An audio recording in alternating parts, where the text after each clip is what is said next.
सुशील कुमार मोदी जी। सभापति महोदय, जब से देश के गृह मंत्री श्री अमित शाह जी ने लोकसभा में पंडित नेहरू के ब्लंडर, हिमालयन ब्लंडर का जिक्र किया है, तब से नेहरू पर चर्चा होने लगी है।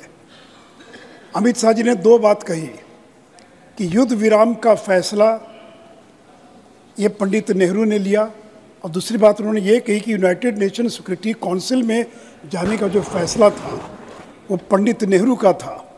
और कांग्रेस के लोग कहते कि ये उनका व्यक्तिगत फैसला नहीं था, बल्कि उनका सामूहिक फैसला था। सती महोदय, मैं सदन को बताना चाहूँगा, उस समय देश के कमांडर इन चीफ थे फ्रांसिस रॉबर्ट रे बूचर। उन्होंने कई पत्र लिखे पंडित नेहरू के, और जिसमें यह लिखा उन्होंने कि सेना थक गई है, सेना को रिफ्रेशमेंट चाहिए, सेना को अब आगे लड़ने की स्थिति नहीं है, दिक्कत हो रही है।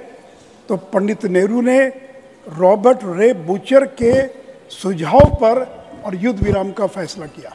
मैं केवल सदन से ये जानना चाहता हूँ कि पंडित नेहरू जैसा व्यक्ति एक ब्रिटिश कमांडर के कहने पर कोई फैसला लेता है? क्या उनका स्व विवेक या स्व निर्णय नहीं था? और मैं तो सती महोदय, मैं तो ये कहूँगा कि अंग्रेजों ने पंडित नेहरू का इस्तेमाल किया। He was dancing to the tune of Britishers. और इतना नहीं सती महोदय, जब सरदार पटेल ने पाकिस्तान को 55 करोड़ देने का विरोध किया, और पटेल ने कहा कि इसका इस्तेमाल पाकिस्तान बुलेट खरीदने में करेगा, तब अंग्रेजों ने क्या किया? माउंट बेटन का इस्तेमाल किया नेहरू तक पहुंचने के लिए, ताकि नेहरू गांधी को प्रभावित करें, और तब जाकर 55 करोड़ रुपया और पाकिस्तान को दिया गया।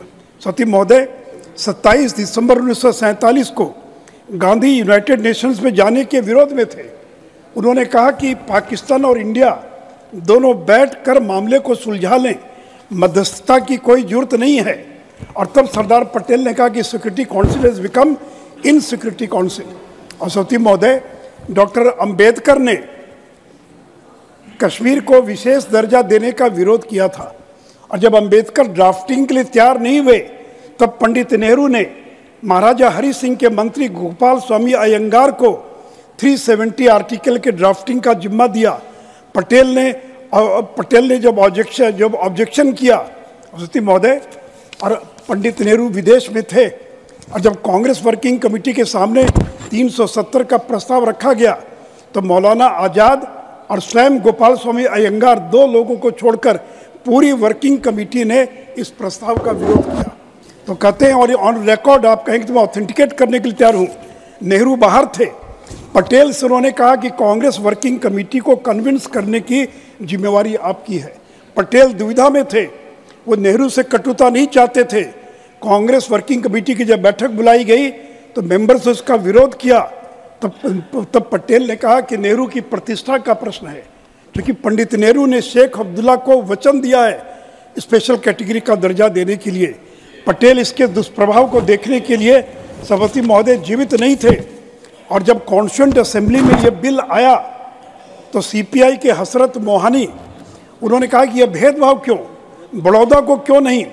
और जब कॉन्स्टिट्यूएंट असेंबली में इसका विरोध हुआ, तब उसको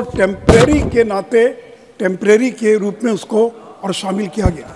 सती महोदय, वी शंकर जो पटेल के बायोग्राफर हैं, उन्होंने लिखा उनकी बायोग्राफी में कि पंडित नेहरू ने संसद में 1952 में ये गलत बयानी की, और ये कहा कि मैं अकेले नहीं था, कश्मीर के मामले में सारे लोग शामिल थे, Sardar Patel was all the time dealing with this matter.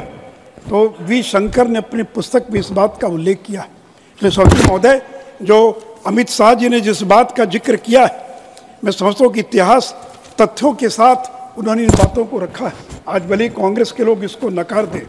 साथ ही साथ सभापति महोदय, मैं धन्यवाद देना चाहूँगा भारत की सरकार, नरेंद्र मोदी जी को और अमित शाह जी को, जिन्होंने इस बिल के अंदर और ओबीसी, पहले शब्द प्रयोग था कमजोर और वंचित वर्ग, उसके स्थान पर अन्य पिछड़ा वर्ग और सामाजिक और शैक्षिक रूप से पिछड़े वर्ग शब्द रखे जाने का प्रावधान किया है।